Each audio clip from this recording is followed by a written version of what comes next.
Ito ang GMA Regional TV News. 5 ang patay sa salpukan ng isang bus at isang multicab sa Ragay, Camarines Sur.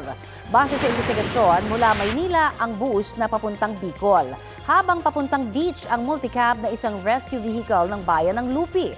May iniwasan umano ang bus kaya napunta sa linya ng multicab habang nagsalpukan naman nga po ang dalawa sa bahagi ng Andaya Highway pasado alas 9 kagabi. Isinugod sa ospital ang 5 sugatan sa insidente. Sumuko sa mga pulis ang bus driver. Wala pa siyang pahayag. Susubukan din naming kunan ng pahayag ang pamunuan ng bus at ng Lupi LGU na may-ari ng multicab. Patuloy pa ang investigasyon. Patay ang isang lalaki matapos malunod sa Lacan River sa Mangaldan, Pangasinan.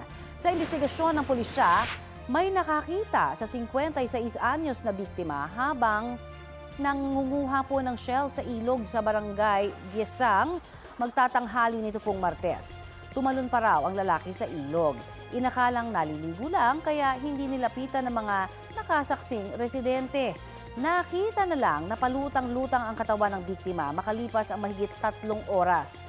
Kwento ng mga kaanak ng lalaki, araw-araw pumupunta sa ilog ang biktima. Batay raw sa mga naikwento sa kanila ng ilang nakakita, posibleng nahilo dahil sa init ng panahon ng biktima at nahulog sa ilog. Wala namang nakikitang foul play ang pulisya sa insidente. Ito ang GMA Regional TV News. Isang insidente ng gas and run ang nahulikam sa El Salvador, Misamis Oriental. Sa mga larawang galing sa CCTV ng gasolinahan, kita po ang paghabol ng gas attendant sa itim na sasakyang tumakas matapos magpa-full tank. Mahigit 57 litro ng diesel ang pinakarga ng driver. Nagkakahalaga ng mahigit 7,000 pesos. Nagsumbong po ang empleyado sa pulisya at naharang kinagabihan ng MPV sa Iligan City. Ayon sa rehistradong may-ari ng sasakyan na inabutan ng mga pulis, wala raw siyang alam sa aligasyon dahil hindi raw siya ang nagmamaneho noong nagpakarga ng diesel ang sasakyan. Ayon sa pulisya, nagkaareglo na ang may-ari at gas attendant matapos bayaran ang ikinargang diesel.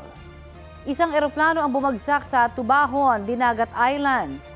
Ayon sa mga residente, narinig nila na may dumaang eroplano at maya-maya nagkaroon ng malakas na pagsabog.